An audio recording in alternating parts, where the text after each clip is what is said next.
بڕیارەکانی حکومەتی هەرێم بەلابردنی باج و ڕسومات لەسەر هاوردەکردنی بەنزین لە دەرەوە هیچی لە نرخی بەنزین کەم نەکردوێتەوە. ئەوە لە کاتێکدایە ڕۆژانە بەنزینی ئێرانی لە ڕێگەی دەواازە سنووریەکانەوە داخڵی هەرێمی کوردستان دەکرێت.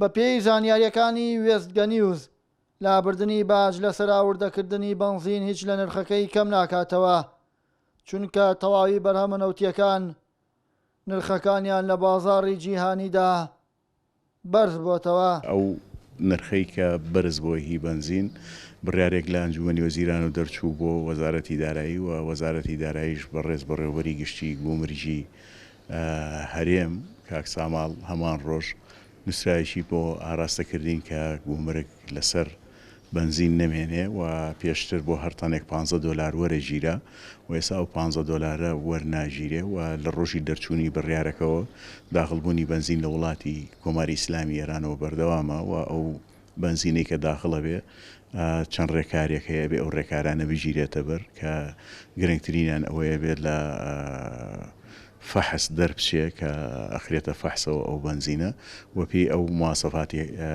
سامانە سروشتەکان کە دایناوە پێی ئۆکتانەوە کە لە فەحسەکە دەرچوو کاتە داخلی هەرێمی کوردستانەوە بە پێچەوانەشەوە ئەگەر لە پشکنینەکە دەرنەچێ گەڕێتەوە بۆ وڵاتی سەرچاوەکە کۆماری ئیسلامی ئێرانە.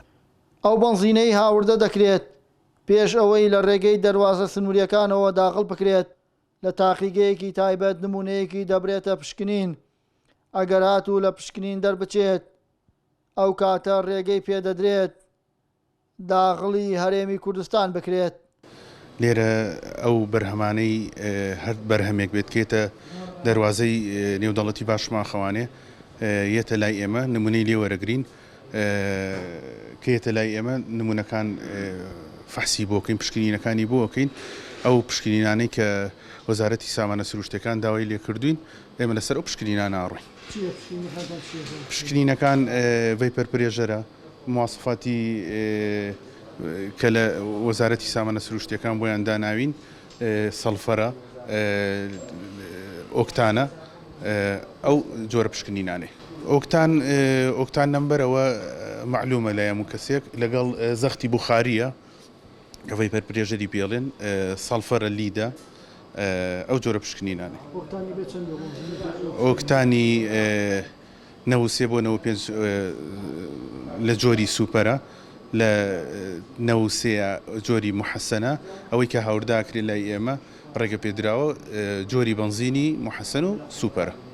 بڕیارەکەی حکوومەتی هەرێم بۆ هەر تەنێک بەنزین تەنها $15 لەسەر لا بردووە. ئەوەش کاریگەری ئەوتۆی لەسەر هاوردەکردن یان دابەزینی نرخەکەی دروست نەکردووە، چونکە ڕۆژانە بڕێکی کەم بەنزین لەلایەن بازرگانەکانەوە هاوردە دەکرێت. نرخی سوتەمەنیش لە بۆرسەی جیهانیدا بە تەواوی بەرز بۆتەوە. هەرێم عەبدوڕەحمان، وێزگە نیوز، مەرزی نێودەوڵەتی باشماخ.